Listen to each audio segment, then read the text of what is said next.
Hello दोस्तों, मैं ओम शर्मा आप सभी का स्वागत करता हूं हमारे YouTube channel the A1 study पर। तो आज का टॉपिक बड़ा ही सीरियस टॉपिक है, क्योंकि देखा जाए इस समय 8 आतंकवादी जो कि बांग्लादेशी आतंकवादी हैं वो असम के अंदर गिरफ्तार किए गए हैं, जो कि हिंदू नेताओं को निशाने पर लेकर आए थे, मतलब उनकी हत्या करने को आए थे। और आप यहां पर कह सकते हो एक वो मुद्दा जो भारत और पाकिस्तान कई युद्ध का कारण बना था, मतलब बांग्लादेश 1971 में। अब बांग्लादेश उन मुद्दों को सीधे तरह से भूलना चाह रहे हैं। मतलब आप कह सकते हो कि भारत ने भूमिका निभाई थी बांग्लादेश को आजाद करने के लिए, लेकिन बांग्लादेश भारत का एहसान मानना तो दूर, भारत पर ही इस समय देखा जाए चढ़ाई करने की तैयारी कर रहा है, भारत की जमीन कब्जाने की तैयारी कर रहा है। सारी अपडेट बताएंगे एक एक करके। तो सबसे पहले ये हमारा टेलीग्राम, ये इसका स्कैन कोड, आप इसको स्कैन करके हमारे टेलीग्राम लिंक से जुड़ सकते हो।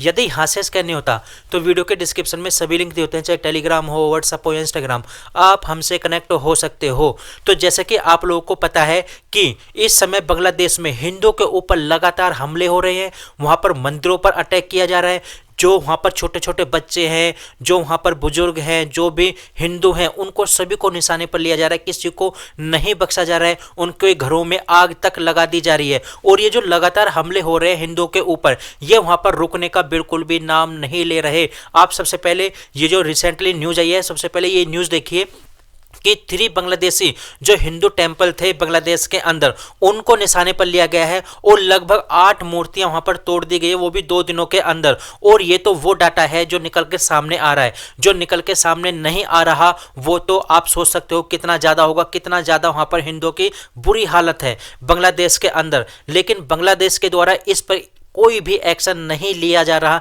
हालांकि भारत भी कई बार कह चुका है, हिंदुओं का मुद्दा उठाया कि बांग्लादेश के अंदर हिंदुओं की सुरक्षा की जाए, लेकिन बांग्लादेश के द्वारा बार बार इग्नोर किया जा रहा है। आप सोच सकते हो इस समय हिंदुओं की क्या हालत होगी। वहीं आप यदि दूसरी तरफ देखें तो आप सबसे पहले इस मैप को देखिए।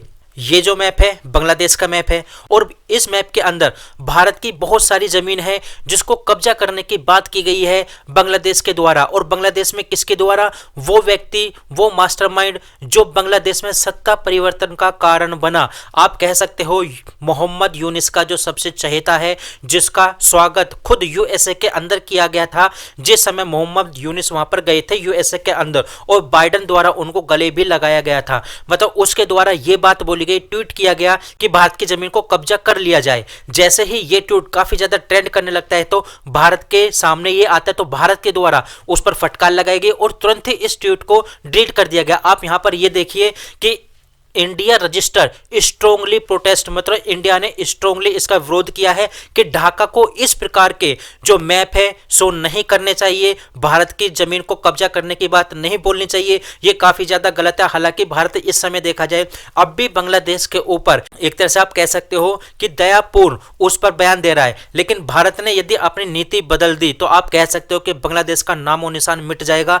लेकिन भारत के द्वारा अभी कोई एक्शन नहीं लिया जाए, इस प्रकार के बयान दिए जा रहे हैं। तो आप यहां पर सोच सकते हो कि यह कितनी बड़ी बात है कि बांग्लादेश की इतनी हिम्मत हो गई कि भारत की जमीन कब्जा करने की यहां पर बात बोल रही है, जिसका भारत के द्वारा कड़ा विरोध किया गया। और इस विरोध के बाद तुरंत ही इस डिलीट को हटा दिया जाता है। वहीं आगे यदि देखो आप लोग तो असम के अंदर यहां पर देख सकते हो लगभग 8 आतंकवादी आए थे भारत के अंदर हिंदू नेताओं को टारगेट करते हुए उनको मारने के लिए, जिसको असम के अंदर जो स्पेशल टास्क फोर्स होती है असम की यानी एसटीएफ, उसके द्वारा उनको गिरफ्तार कर लिया गया है। यदि आप ये सोचो कि असम के अंदर ये जो आतंकवादी गिरफ्तार किए गए हैं, हालांकि बांग्लादेश से आ कैसे गए और इनका मुख्य मुद्दा केवल और केवल हिंदू नेताओं को ही टारगेट करना क्यों है, तो आप सोच सकते हो कि भारत के अंदर कितना बड़ा षड्यंत्र चल रहा है हिंदुओं के खिलाफ। हालांकि बांग्लादेश के अंदर तो चल ही रहा है हिंदुओं के खिलाफ, भारत के अंदर भी कितना बुरा षड्यंत्र चल रहा है कि केवल और केवल हिंदू नेताओं को ही टारगेट किया जाना। और ये 8 आतंकवादी गिरफ्तार किए गए हैं। हालांकि ये बताया जा रहा है कि और भी हो सकते हैं। वहीं दूसरी तरफ देखो, एक तरफ तो बांग्लादेश भारत के खिलाफ षड्यंत्र रच रहा है, वहीं दूसरी तरफ बांग्लादेश भारत से भीख मांगने का भी काम कर रहा है। मतलब उसकी इतनी हिम्मत देखिए कि हिंदुओं के ऊपर नरसंहार चल रहा है और भारत से भीख भी मांग रहा है। बांग्लादेश ने इंडिया से रिक्वेस्ट की है, पीएम मोदी से रिक्वेस्ट की कि अर्जेंटली उसको लगभग 50,000 टन चावल भेजे गए, वो भी डिस्काउंट प्राइस में। तो आप सोच सकते हो उनको माल भी चाहिए हिंदुओं का, और साथ के साथ उनको हिंदुओं के ऊपर अत्याचार भी करने हैं। तो बांग्लादेश इंपोर्ट करना चाहता है लगभग 50,000 टन टन राइस, वो भी भारत से।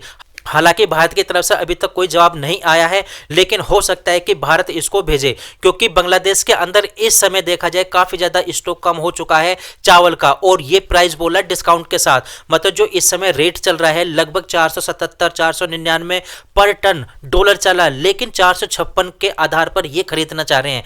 बांग्लादेश द्वारा भारत से विनती की गई है। वहीं सबसे बड़ा मुद्दा इस समय यह है सेटल इशू ऑफ 1971 वार, मतलब कह सकते हो D8 का समिट था मिस्र के अंदर। वहां पर पाकिस्तान के और बांग्लादेश के दोनों नेताएं जाते हैं, वहां पर आपस में बात करते हैं, और जब वो बात करते हैं तो वहां पर मुद्दा उठता है 1971 के वार का। ये वही वार है जिसमें भारत ने सबसे बड़ी भूमिका निभाई थी इन दोनों के बीच में बांग्लादेश को अलग स्वतंत्र देश घोषित करने के लिए, और भारत ने इसमें भूमिका तो निभाई थी। हालांकि इस पर बांग्लादेश को भारत का एहसान मानना चाहिए कि उसने बांग्लादेश को आजाद कराया।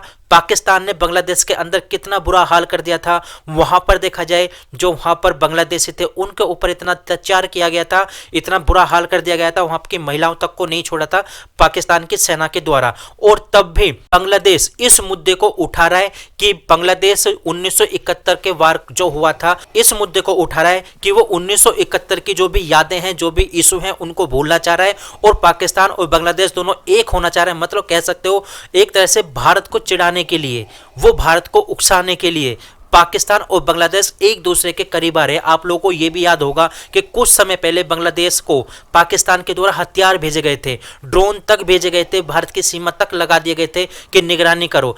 तो देखा जाए आप सोच सकते हो कि बांग्लादेश के अंदर भारत के खिलाफ कितना बड़ा षड्यंत्र चल रहा है, और उसमें पूरा साथ दे रहा है इस समय पाकिस्तान। और पाकिस्तान को अच्छी तरह से ये बात पता है कि यदि भारत पे दबाव बनाना है तो बांग्लादेश को अपने साथ लाना पड़ेगा, और यही काम हो रहा है इस समय। जो उस समय पूर्वी पाकिस्तान कहलाता था, अब जो बांग्लादेश है वो फिर से पूर्वी पाकिस्तान बनने को तैयार है, और ये इतना बड़ा काम चल रहा है। हालांकि ये जो सत्ता परिवर्तन हुआ था इसमें यह बताया गया था कि जल्द ही वहां पर इलेक्शन कर दिए जाएंगे, लेकिन अब इलेक्शन लगभग 2026 तक भी नहीं होने वाले। अब इनके ऊपर सत्ता का ऐसा भूत सवार हो चुका है, वे खुद सत्ता के अंदर काबिज होना चाहते हैं मोहम्मद यूनिस। तो आप कह सकते हो कि भारत के खिलाफ ये काफी बड़ा षड्यंत्र चल रहा है। जो मिस्र के अंदर D8 समिट हुई है उसमें ये भाग लेने के लिए गए थे, और भाग लेते लेते 1971 के वार के जो भी इशू थे उसको सेटल करने की यहां पर बात बोल दी गई है PM शहनाज शरीफ और मोहम्मद यूनिस के द्वारा।